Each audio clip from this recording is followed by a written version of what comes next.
Horizon 2040, c'est la chronique d'Olivia Hierro-Doré. Bonjour Olivia. Bonjour Thomas. Bienvenue, heureux de vous retrouver. Amazon qui continue de chercher des solutions pour livrer toujours plus de colis et plus rapidement, avec une logistique souterraine et même subaquatique. Allons bon. Et oui Thomas, s'il n'y a plus de place sur Terre, pourquoi ne pas explorer la mer? Amazon a obtenu en 2017 un brevet pour un entrepôt immergé.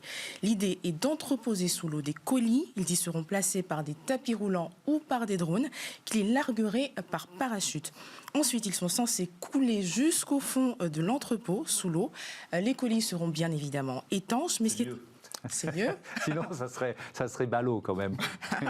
Mais ce qui est intéressant, c'est le système imaginé par Amazon pour les récupérer une fois au fond de l'eau. Et là, pas question d'embaucher des plongeurs. Tout est automatisé. Regardons le schéma proposé par Amazon. Chaque paquet est relié à un ballon et une bonbonne de gaz. Chaque bonbonne, quant à elle, est dotée d'une balise qui répond à un signal sonore spécifique. Lorsque son signal retentit sous l'eau, la bonbonne de gaz correspondante se déclenche. Elle remplit le ballon qui se gonfle et dirige le paquet à la surface de l'eau.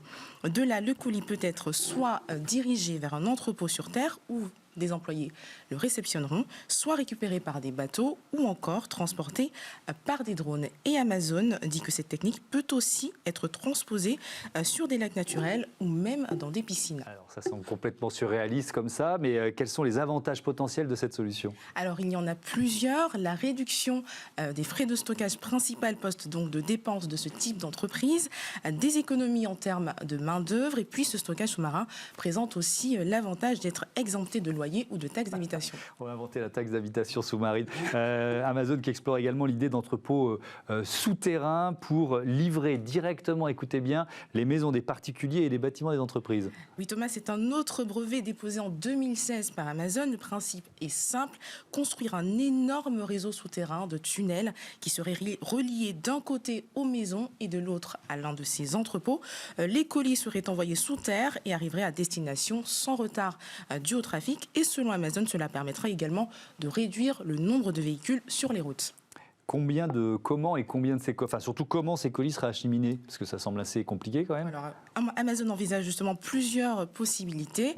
Il est question par exemple d'un système de transport sur rail, de tapis roulants ou encore de tubes pneumatiques sous vide. Moi je suis sceptique parce que ça supposerait des investissements à mon avis assez gigantesques et on sait si ça verra le jour. Alors pas de communication particulière d'Amazon dans ce sens pour le moment, mais ces idées de brevets donnent surtout une idée de sa capacité à se réinventer et à se projeter dans le futur dans un secteur qui est de plus en plus concurrentiel. Bon, en même temps, en matière d'investissement, Amazon a les moyens. On a vu avec leurs résultats trimestriels publiés cette semaine. Vous imaginez vos drones aller récupérer des colis en pleine mer comme ça?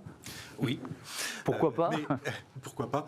Mais en fait, il y a une logique. C'est-à-dire que sur Terre, on n'a plus de solution. Donc, on a la solution de l'air ou bien du sous-sol. Et on voit qu'Amazon dépose des kyrielles de brevets parce que, Olivia, voilà, on les cite souvent dans vos chroniques parce que voilà, ils déposent des brevets. On verra bien ce qu'ils en font. Merci beaucoup. Merci à tous les deux d'avoir participé à ce débat qui était passionnant sur ce défi du dernier kilomètre. On reste sur ce thème des nouvelles mobilités avec Smart Move.